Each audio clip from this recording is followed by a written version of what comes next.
What is up, y'all? Welcome back. Snubby Revolver review time. This here is a Ruger SP101 chambered in 357 Magnum with a 2¼ inch barrel, and it holds 5 shots. And of course, it can also shoot 38 special. Let's get this thing on the table real quick so you can take a look. So she is small and mighty, but she's also small and heavy. This thing is a total brick. This thing's made out of a manhole cover, I think. And you definitely feel it if you're going to carry it in your pocket or on your hip even. I mean, it's very substantial weight there. So that's the first thing to get out of the way. And then these are not the original grips. These are pretty cool grips. I found these online, of course, but they're not the originals. I'll have a picture up in the corner of the originals. So we have a 5-shot cylinder that's fluted pretty nicely. And then we have a pretty heavy framed, even though it's a smaller framed Ruger. Very short barrel, as you can see. Simple markings across this firearm. And not much to look at right here. We have a front blade sight that is totally blacked out. There's no colors on there or anything. It's just ramped up. It has a little bit of anti-glare serrations, which is good. But as you look down the sight here, we have gutter sights. We don't have any kind of adjustable rear sights. We just have a gutter. And it is okay to look down. It's okay to shoot sometimes, but that's it. It's just okay. When we flip it over here to this side, you're not going to see much different. You're going to see the Ruger style release. Different companies with different revolver lines have different type of releases. It's something to pay attention to. For instance, the Colt Anaconda has a pullback release, and some people just don't get along with that. I said Colt Anaconda, but any Colt. I had the Anaconda on my mind, but it's the Python, the King Cobra, any of those Colt guns that are coming out now. Remember, they do have a pullback release, as with Ruger and Smith & Wesson, they have a push forward or push down release. One of the biggest things everybody's probably noticing about this gun is there is no hammer sticking out.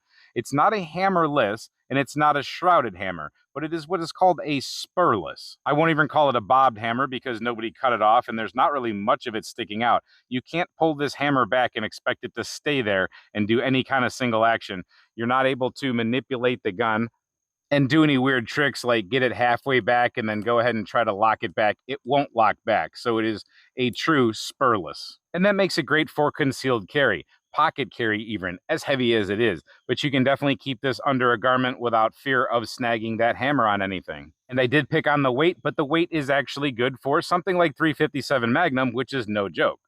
It can also, of course, shoot 38 special, and it will handle that even better. But remember, with 38 special, you're going to be losing a lot with a short barrel like this, unless it's been optimized and can handle that short barrel very well. Same thing with 357, you will lose a lot of velocity, you will lose foot-pounds of energy, but we're starting to come out with ammunitions that are doing better out of the short barrels. And one thing I'll show you on the range, this thing has about a 27-pound trigger. It's just nuts. Not really 27 pounds, but I don't know what it is. It's just heavy. Again, that's good for concealed carry if you have it in your pocket or someplace odd, or if you're carrying this appendix style, because you can carry this appendix style pretty safely. You don't have that hammer to go ahead and dig into your belly or anything. You have a very long and strong, heavy trigger pull, so you don't have to worry about accidentally discharging this gun down your pants at all. It would be one of the safer options out there if you're going to carry appendix. Just remember, you do have a long trigger pull. You have to practice with it. We're going to show it to you. It's kind of a problem sometimes. And that's exactly why I bought this gun. This is for deep concealment, appendix carry, sometimes pocket carry. It is heavy enough to go ahead and drag down your pocket and kind of bang around if you're wearing khaki type shorts or anything like that. And if it's jeans or something like that, it will print and then the rubber grip gets in the way. So it's not always a pocket carry gun, but it can be. It could be holstered and carried on the side, but then you have better options for that if you're going to go ahead and do something like that. Appendix carry is where it's at for this type of gun. If you're able to do that with a revolver comfortably, some people can't. With that being said, it is not the perfect concealed carry gun. I will tell you that right now. We pull no punches here on the Turkey's Opinion. There's no BS here. I'll always tell you like it is. I didn't buy this thing because it's Gucci or cool or anything like that. I did upgrade the grips to make it a little cooler. I thought the other ones were pretty ugly. I bought this thing strictly for a defensive gun. It's not for fun. It doesn't shoot that well, in my opinion. I'm going to show you that. And I don't know. I just don't really like it a whole lot. I rarely actually carry it. I've had it for years, and it's not one of my favorites at all. But with that said, I'll let you guys decide. I will say that it does hold its own as far as velocity compared to some other guns. People will automatically say you lose a ton of velocity with a snubby. We understand that, but Ruger does have a pretty good cylinder gap here or whatever going on, especially compared to something like my Chiappa Rhino 30DS. this thing actually holds higher velocities than the 30DS with any kind of ammunition across the board. So you get more velocity out of this 2¼ inch barrel than you do out of that 3-inch barrel every single time for some reason. And as you're going to see on camera, this is not a long distance gun. This thing is for close encounters. You're not doing any hostage shots with this thing. You're not saving the day. You got to get pretty up close and personal, or somebody else has to be getting up close and personal with you for you to be able to use this thing successfully, in my opinion. Now, those of you that shoot revolvers all the time will probably do a lot better with this gun. However, if you're not very used to revolvers, be careful. Test this gun out first. I'll quit talking. Let's get to shooting. All right, I have here loaded up 5 rounds of 357 mag hand loads, and I'm going to do my best to stay really steady and take a few shots and just see what kind of accuracy I can get on that plate with these gutter sights and trying to have some grip and trigger control.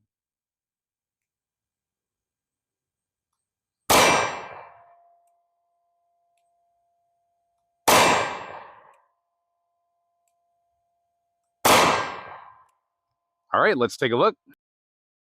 All right, it's pulling a little high and up to the right for me, but that was a kind of okay group for me in my opinion, but that was shooting slow. Let me go ahead and speed it up with 2 rounds real quick. All right, I'm going to speed it up, but I'm going to try to shoot comfortably. I don't want to miss. I might miss, but as soon as camera guy says up, I'm going to go ahead and give it 2 shots, kind of pretend like I'm surprised, even though we're on a range and all that.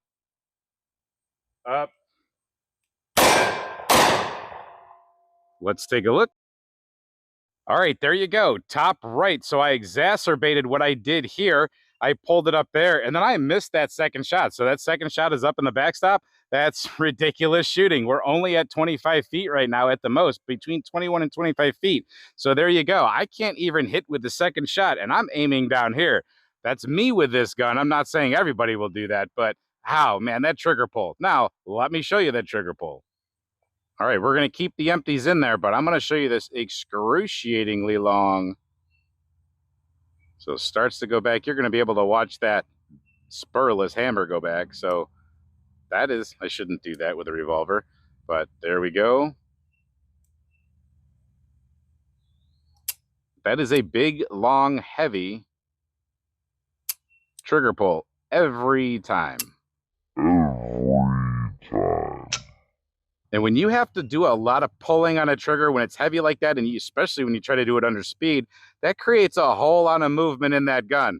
And especially with a short barrel, we're talking about really throwing that off. So we can very easily heel the gun or pull or torque or do whatever and send that thing there and even there when we go a little bit faster. And even, right over there where we don't want it to go for sure. All right, now I'm going to shoot one-handed, and that's going to put me to the test because a lot of times defensive shootings might happen one-handed. And you're also going to see recoil from something like a 357 Magnum. And these are by no means top-end hand loads either. 357 Magnum can be loaded pretty moderately, and it can be loaded monstrously, atomically, but these are moderate, middle of the road. They're not baby sauce, but, so here is trying to control one-handed shooting.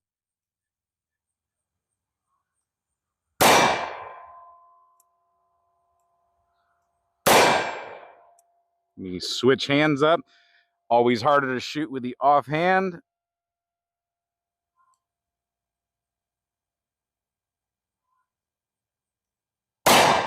And yes, I do have to actually pull the trigger that slow to make sure that I hit the target.